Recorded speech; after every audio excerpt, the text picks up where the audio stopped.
Hello guys, update lang ko sa akong incubator no, na napuntay bago po sa mga sisiw. So bali 8 sila kabuok. Ang lahi ani is crossbred sa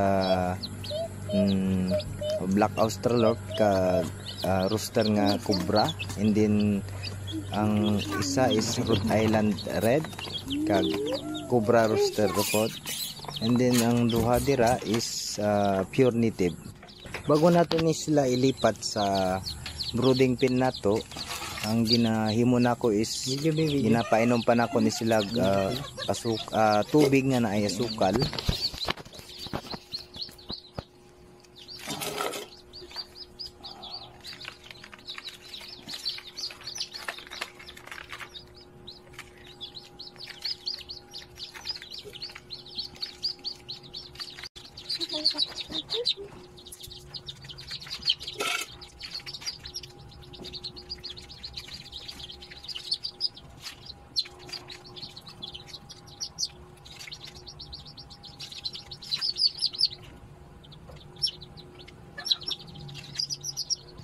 So since human na silag pusa no, ato na pud ilisan ang akong ginabutang band paper dira para sa sunod na mga itlog na pud na atong ipangbutang dira kung na pud magpusa is limpyo. Wala tay mga bakterya nga mga bilin dira kay ato nang ipanglabay katong dati niya no.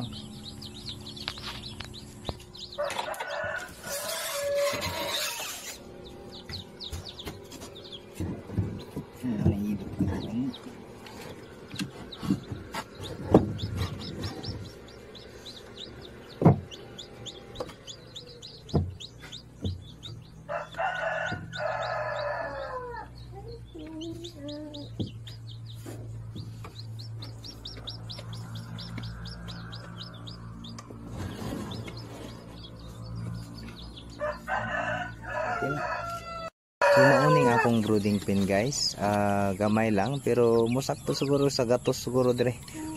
So dira na ako sila gipangbutang no, gisagol na ako sa mga week old na ako nga mga chicken nga mga crossbreed. Di man siguro sila mag-away-away dira no, kay gagmay pa man sila. So daghan kayong salamat sa pagtanaw sa akong video guys.